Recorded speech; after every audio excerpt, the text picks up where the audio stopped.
The Epicureans said, "Senseless people do not recollect their past nor enjoy their present blessings. They merely look forward to those of the future.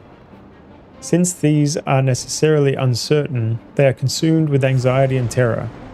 The worst of their torment is when they perceive too late they have devoted their life in vain to money, power, wealth, or glory, for they never attain any of the pleasures for which they had hoped and for the conquest which they had worked so hard."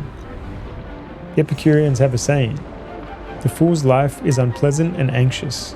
It rushes entirely toward the future."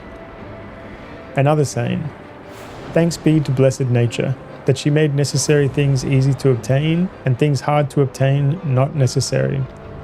All kinds of illness of the soul, human passion, desires for wealth, power or depravity, force us to think of the past or future.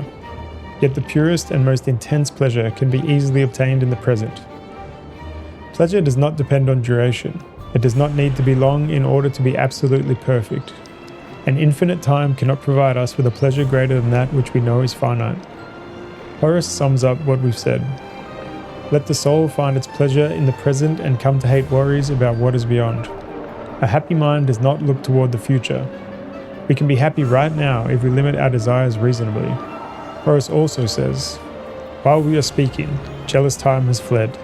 Seize the day, then, and trust tomorrow as little as possible." Horace's carpe diem means becoming aware of the uniqueness of life and of the instant.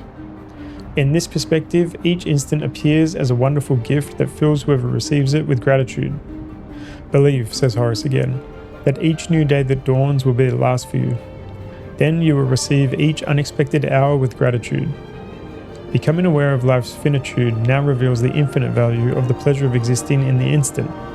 In the perspective of death, the fact of existing, even if only for a moment, suddenly assumes an infinite value and provides a pleasure of infinite intensity. Marcus Aurelius writes in his diary, "The following are enough for you. The judgment you are emitting in this moment on reality, as long as it is objective. The action you are carrying out at this moment, as long as it is accomplished for the service of the human community. The inner disposition in which you are in this very moment, as long as it is a disposition of joy in the face of every event brought about." Marcus Aurelius is practicing concentrating his attention on the present moment, on what he is thinking, doing, and feeling. "This is enough for you," he says to himself, and the expression has a double meaning. This is enough to keep you busy. You don't need to think about anything else. This is enough to make you happy. There's no need to seek anything else. This is the exercise he himself calls delimiting the present. To delimit the present is to divert one's attention from the past and future in order to focus on what one is doing. Seneca describes the exercise as follows. "One must circumscribe two things, the fear of the future and the memory of past difficulties. The latter no longer concerns me, while the former does not concern me yet.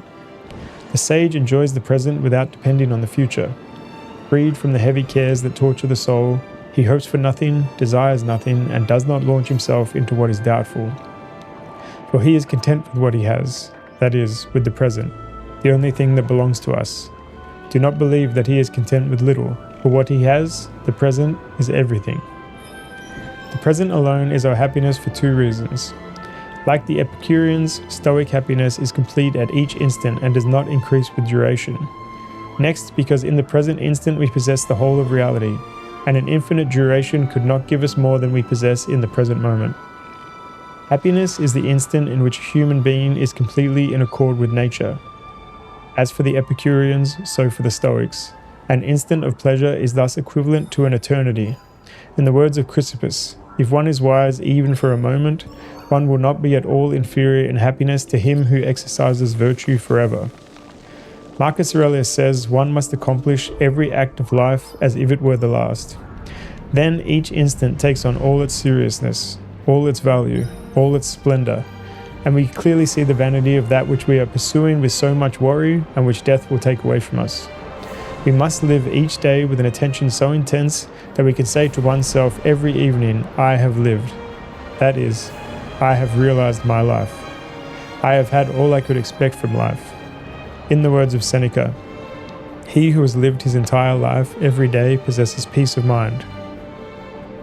Marcus Aurelius exclaims, "I say to the universe, I love along with you."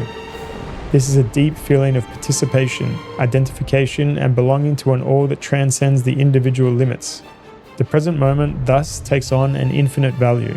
It contains within itself the entire cosmos, all the value and richness of being.